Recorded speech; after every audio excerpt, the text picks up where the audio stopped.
அனைவருக்கும் வணக்கம். இந்த வீடியோவில் நம்ம இன்றைக்கி எதை பற்றி பார்க்க போகிறோம்னா, மலை நெல்லி என்ற காட்டு நெல்லி. அதை தான் இந்த வீடியோவில் பார்க்க போகிறோம். வாங்க நம்ம வீடியோக்குள்ளே போகலாம். குறிப்பாக பார்த்தீங்கன்னா இந்தியாவில் வந்து 2 வகையான நெல்லி இனங்களை வந்து அதிகமாக பயிரிடுறாங்க. ஒன்று வந்து கருநெல்லி, மற்றும் ஒன்று அரிநெல்லி.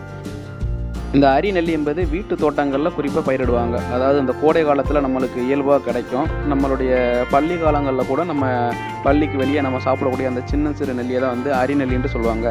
அந்த மரங்கள் வந்து பார்த்திங்கன்னா ஒரு 5 முதல் 6 மீட்டர் உயரம் வரை வரக்கூடிய ஒரு மரம்.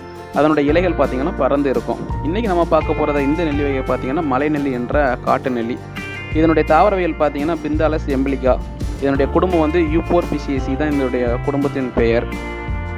பொதுவாக இந்த நெல்லியை வேறு என்ன பேர்லாம் சொல்கிறாங்கன்னா அந்தோரம், அந்தகோலம், அமலகம், அமுதம் போன்ற பேர்களை வந்து நெல்லியை வந்து நம்ம அழைக்கிறோம். இந்த மலை நெல்லி என்ற காட்டு நெல்லி குறிப்பாக எங்கெல்லாம் கிடைக்கும் பார்த்திங்கன்னா மலைப்பாங்கான இடங்களில் வந்து இது நல்லா விளையும். இதனுடைய இலை அமைப்பை பார்த்திங்கன்னா இலை வந்து நல்லா நீண்டு அகலம் குறைவானதாக இருக்கும்.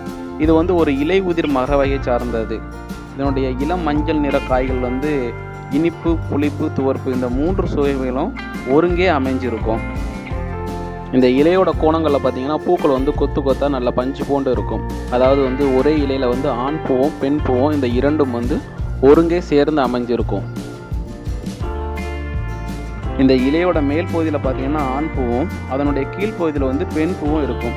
குறிப்பாக வந்து பெண் பூக்கள் வந்து ஆண் பூக்களை விட மிக மிக குறைவாக இருக்கும்.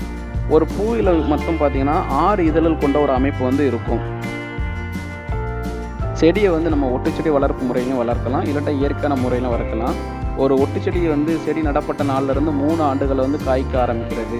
இதுவே இயற்கையாக நடப்பட்ட செடி என்றால் செடி நடப்பட்ட 6 ஆண்டுகளுக்கு பின் அது வந்து காய்க்க தொடங்குகிறது. இந்த நெல்லி செடிக்கும் நம்ம தமிழ்நாட்டுக்கும் ஒரு நீண்ட நெடிய ஒரு தொடர்பே உண்டு. அதாவது வந்து சங்க காலத்தில் தகடோரை ஆண்ட ஆதியமான் என்ற வள்ளல் கதையை நம்ம எல்லாருமே கேள்விப்பட்டிருப்போம். ஆதியமானுக்கு வந்து ஒரு அரிதான நெல்லிக்கனி கிடைக்கும். ஆனால் ஆதியமான் வந்து அதை தான் உண்ணாமல் தமிழ் வளர்த்த ஔவைக்கு கொடுப்பார். அதாவது வந்து ஔவை வந்து அந்த நெல்லிக்கனியை உண்டு மிக நீண்ட நாட்கள் வந்து தமிழை வளர்க்கணும் என்ற உயர்ந்த நோக்கத்தில் வந்து அந்த நெல்லிக்கனியை வந்து கொடுத்துருப்பாரு. இந்த நெல்லிக்கு வந்து ஒரு வாய்மொழி கதையும் நம்ம ஊரில் பொதுவாக சொல்லுவாங்க.